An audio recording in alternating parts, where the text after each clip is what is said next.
Now we are continuing. On 10th of January 2020, purchased a computer for office use 22,000.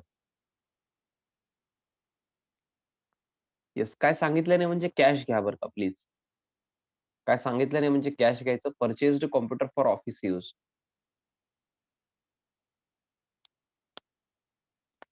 Please tell me whether it will go to debit side or credit side.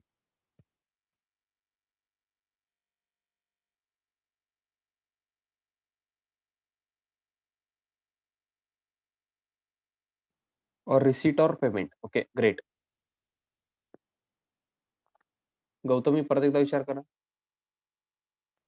Computer purchase केल्यानंतर बघा, आपण cash देणार का cash घेणार बघा. Yes, on 10th of January by computer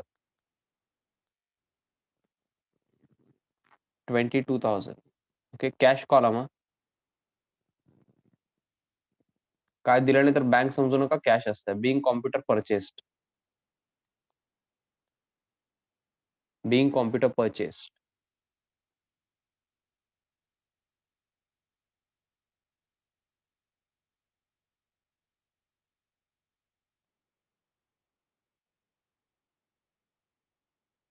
being computer purchased.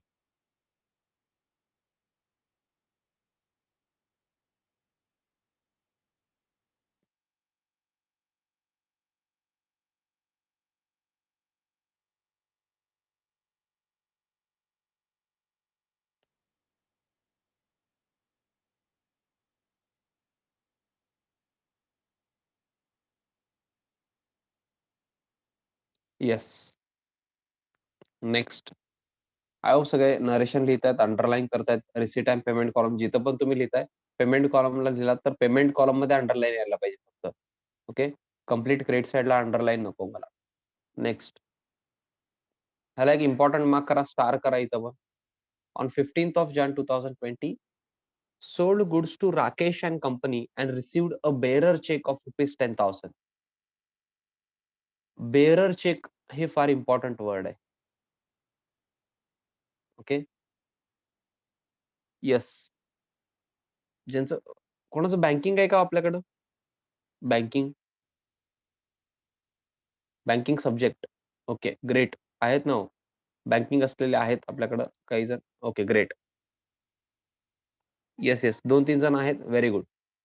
त्यांना थोडंसं डिटेलमध्ये माहीत असणार, बट ज्यांना माहीत नाहीये, yes Kunal, you are absolutely right. But ज्यांना कोणाला माहीत नाहीये त्यांना मला एक्सप्लेन करावं लागेल, कारण भरपूर जणांचं बँकिंग नाहीये. Okay, maximum. चेक मध्ये मी तुम्हाला 2 टाइप्स सांगणार आहे. Okay. Bearer and order. Okay. Bearer cheque असते आणि ऑर्डर चेक असते. आय होप सगळ्यांना चेक तरी माहिती आहे. बँकमध्ये जे अकाउंट तुम्ही ओपन केला त्याचं चेकबुक तुम्हाला मिळू शकतंय. ओके. चेक सगळ्यांना माहिती आहे. आपण पेमेंट करण्यासाठी यूज करू शकतो ते. ओके. तर त्याच्यामध्ये 2 टाइप्स आहेत, bearer and order. Okay. 2 types of cheques, bearer cheque and order check.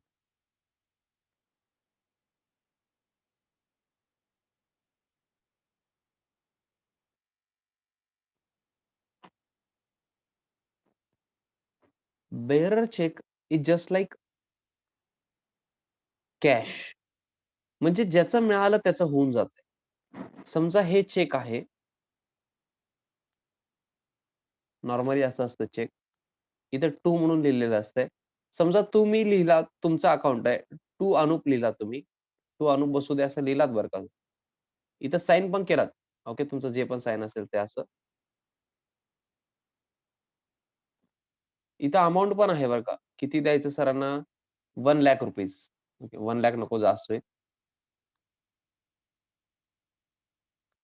Only 10,000. Okay, 10,000. आणि इथं वर्ड्समध्ये पण आहे बरं का. इथं 10,000 वगैरे सगळं लिहिलेलं आहे. इथं बँकेचं नाव आहे. सगळं आहे. तुमची साइन पण आहे. हे बेअरर चेक आहे समजा. Okay, bearer cheque. काय असतंय ते तुम्हाला सांगितलेलंच नाहीये मी. फक्त तुम्हाला एवढं माहीत असायला पाहिजे, bearer cheque means just like cash. हे ज्यांचं मिळालं त्यांचं होतंय. असं नाहीये अनुप बसुदेचं नाव लिहिलं म्हणजे अनुप बसुदेलाच कॅश मिळायला पाहिजे किंवा अमाउंट मिळायला पाहिजे असं नाहीये हे. हे आता समजा हे चेक कुठेतरी रोडवर पडलेलं आहे, की तुमच्या कॉलेजच्या समोर पडलंय, तुम्हाला मिळालं. हे ₹10,000 चेक तुमचं झालं. That's it. तुम्ही बँकेत जाऊन ते चेक दिलात, तुमचा आयडी कार्ड दिला तर तुम्हाला पैसे मिळतात. कळालं का तुम्हाला? मला काय म्हणायचंय? असं आहे बरं का. ॲक्चुअलमध्ये पण आहे. प्रॅक्टिकली असं आहे. बट प्रॉब्लेम काय आहे, असं चेक फार कमी यूज करतात. सध्या बिझनेसमध्ये म्हणा किंवा कुठेही असलं चेक बेअरर चेक फार कमी यूज होतंय. कारण ज्याचं मिळालं त्याचं होतंय ना हो. कळालं का तुम्हाला? ज्याचं मिळालं त्याचं म्हणजे जस्ट लाइक ते ₹100 नोट. कॉलेजच्या समोर ₹100 नोट पडलंय आणि हे पडलंय. एकच झालं ना हो मग. समजतंय का तुम्हाला? मला काय म्हणायचं कळालं का? बेअरर चेक असं जर वर्ड यूज केले, तर तुमच्या माइंडमध्ये बँक नाही, कॅश यायला पाहिजे. ओके. ₹2000 ची नोट पडली काय आणि बेअरर चेक पडलं काय? एकच आहे ते. ₹100 काय आणि बेअरर चेक काय? एकच आहे ते. कॅश असल्यासारखं. ओके. ज्याच्याकडे आहे त्याला मिळतंय. म्हणजे समजा चोरी केली. माझ्याकडून आता हे समजा माझं वॉलेटमध्ये चेक होतं. ओके. माझं वॉलेटमध्ये हे चेक होतं आणि माझं वॉलेटच चोरी झालं समजा. मग त्याच्यामध्ये ते चेक होतं. जसं कॅश पण होतं, तसं ते पण असणार. मग ते जे आहे, ते बँकेत जाऊन ते इन कॅश करू शकतात. कॅश घेऊन गेले, तरी असं बघत नाही अनुप बसुदेचा आहे का म्हणून बेअरर चेकला. बट ऑर्डर चेक म्हणून एक कन्सेप्ट आहे. हे जास्त यूज होतं हां. प्रॅक्टिकल लाईफमध्ये हे जास्त यूज होतंय. ऑर्डर चेकमध्ये काय होतंय, इथे टू अनुप बसुदे लिहिलेलं आहे ना, सगळं सेम आहे. इथं 10,000 इथं तुमचं साइन म्हणा किंवा इथं अमाउंट म्हणा, इथं बँकेचं नाव सगळं सेम आहे हो. बट चेंज काय होतं माहिती आहे का? इथं क्रॉस करून ना, ऐका ना, इथे एकतर ऑर्डर लिहिलेलं असतं हां. शेवटी इथं ऑर्डर वगैरे असतंय. ज्यांना डिटेलमध्ये माहीत आहे त्यांना ते बँकिंगचे स्टुडंट आणि बाकीच्यांना बघा मी एवढं सांगतो, इथं असं क्रॉस करतात चेक. क्रॉस करून ना इथं अकाउंट पेयी असं लिहितात. नॉर्मली असं लिहितात बरं का. मी थोडं मोठ्या ह्याच्यात लिहितो. असं क्रॉस करून ना अकाउंट पेयी असं लिहितात बघा चेकवर. ओके. प्रॅक्टिकली जर तुम्ही क्लासमध्ये असला असता ना, मी करून दाखवलं असतं. ओके. म्हणजे चेकच दाखवलं असतं तुम्हाला. बट आता मी तुम्हाला दाखवू शकत नाही. तुम्ही काय करायचं सांगतो. घरी आज ज्यांचं पण सेव्हिंग अकाउंट आहे. तुमचं किंवा घरी कोणा पप्पांचं वगैरे असणारच नाव. बरोबर आहे? पॅरेंट्सचं अकाउंट असणार. त्यांना विचारायचं, पप्पा किंवा आई जे पण असतील किंवा काका वगैरे, मला चेकबुक पाहिजे म्हणायचं. काय म्हणायचं? पाहिजे म्हणजे बँकेतून नाही. तुमच्याकडे जे आहे ते चेकबुक मला बघायचं आहे म्हणायचं. काय करायचं? आजचं होमवर्क आहे का हो? आधी आजचं होमवर्क हे छोटंसं होमवर्क देतोय मी तुम्हाला. हे होमवर्क नाहीये. म्हणजे एक टास्क असल्यासारखं आहे तुम्हाला. ओके. तुम्ही चेकबुक मागायचं तुमच्या पॅरेंट्स यांना. चेकबुक बघायचं एकतर. ओके. चेक बघायचं त्याच्यामध्ये. त्याच्यामध्ये चेक असतात. चेक नंबर वगैरे असतंय वगैरे. मग चेक बघून तुम्ही विचारायचं. पॅरेंट्सला विचारताय समजा तुम्ही पप्पा किंवा आई किंवा काका ज्यांनी पण ते तुम्ही चेकवर करू नका बरं का. त्यांना असं दुसऱ्या पेजवर असं लिहून दाखवा. असं तुम्ही अकाउंट पेयी वगैरे काय करता का? पप्पा किंवा काका, आई तुम्ही असं विचारा. तुम्ही चेक देताना असं लिहिता का? किंवा फक्त काही जण असं क्रॉस पण करतात हां. काही जण असं फक्त क्रॉस करतात चेकला. कळालं का? मला काय म्हणायचं अकाउंट पेयी वगैरे लिहीत नाहीत. तरी ऑर्डर चेक होतं ते. ह्याचं मीनिंग काय सांगू का तुम्हाला? आता याचं मीनिंग असं आहे, की हे फक्त अनुप बसुदे यांच्या अकाउंटमध्येच जाणार. कोण कॅश घेऊन जाऊ शकत नाही. अनुप बसुदे नावाचं जे अकाउंट आहे, बँकमध्ये अकाउंट असायला पाहिजे एकतर. मग त्या अकाउंटमध्येच जाणार पैसे. कोण कॅश घेऊन जाऊ शकत नाही. तुम्हाला चेक मिळाला समजा, तुम्ही आयडी घेऊन गेलात तरी तुम्हाला देत नाहीत.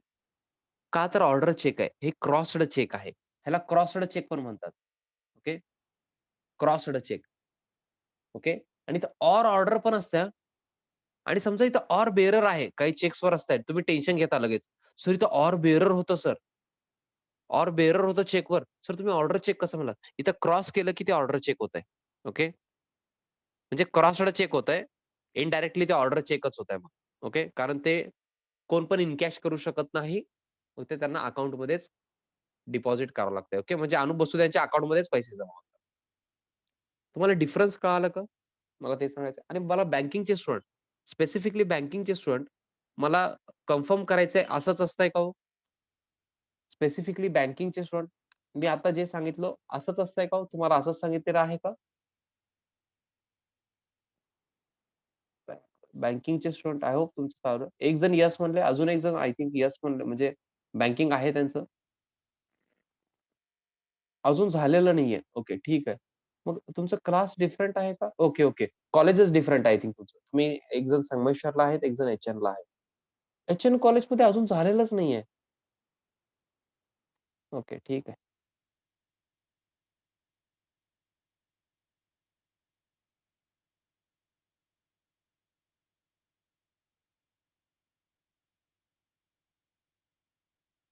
ओके, ठीक आहे. नो इश्यूज हां.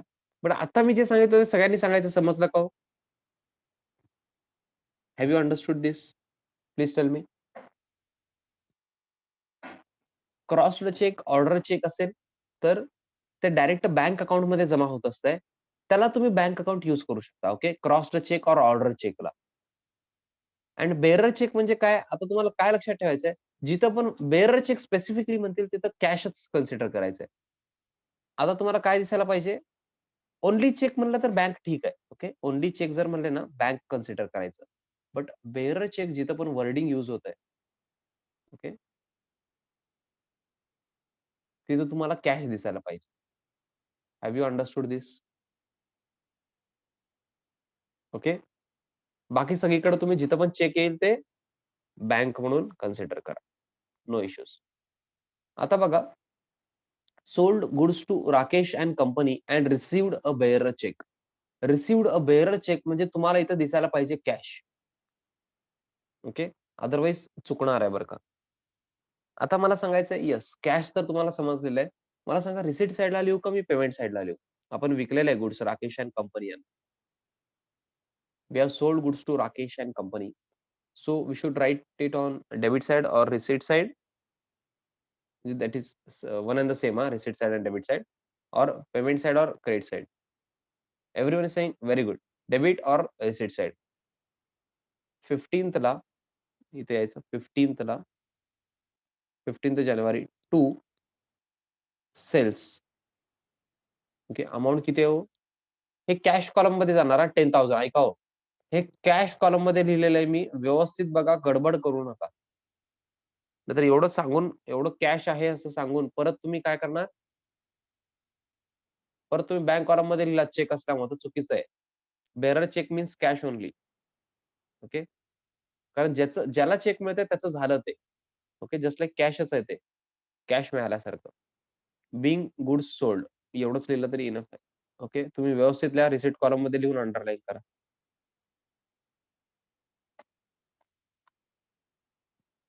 आजचं टास्क तुम्हाला काय आहे? तुम्ही घरी चेकबुक चेक करायचंय आणि त्या अकाउंट पेचं विचारायचंय. सर असं सांगितलेत म्हणायचं. नॉर्मली आपण ऑर्डर चेकच देतो, क्रॉसला चेकच. तुम्ही जर सांगितलात ना ते क्रॉस करून द्यायचं जे मी सांगितलं म्हणून, तर त्यांनी म्हणतील की आपण तसंच देतो चेक म्हणून. ओके. आणि ज्यांचं पण बिझनेस वगैरे आहे तर त्यांचे तर रेग्युलर ट्रान्झॅक्शन असतात. तुम्ही काय करायचं, एखादा चेक मला दाखवा म्हणून सांगायचं चेक देताना. ओके. ज्यांचं रेग्युलर ट्रान्झॅक्शन चेकमध्ये नसतात, त्यांना ते मे बी थोडंसं लेट बघायला मिळेल. पण तुम्ही चेक तर बघू शकता. Okay. Yes. Yes. This was I think on 15th of January. Okay. Just like ते कॅश मिळाल्यासारखं आहे. हां. आता पुढचं तुम्ही हे होमवर्क म्हणून करायचं नाहीये. ओके. तुम्ही गडबड करू नका. कारण काही चेंजेस आहेत मला सांगायचे. काही ट्रान्झॅक्शन तुम्हाला येतात मला माहीत आहे. बट हे करू नका. आजच्यासाठी तुमचा टास्क एवढाच आहे की तुम्हाला चेकबुक बघायचं आहे घरी. ओके. कळालं का? आजचं होमवर्क कळालं का सगळ्यांना? चेकबुक बघायचं आहे. So yes.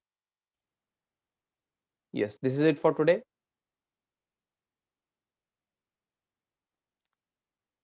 आपण उद्या कंटिन्यू करणार आहे. येस. Bye, bye. सगळे बाय करायचं हो. Yes. Bye, bye. And thank you.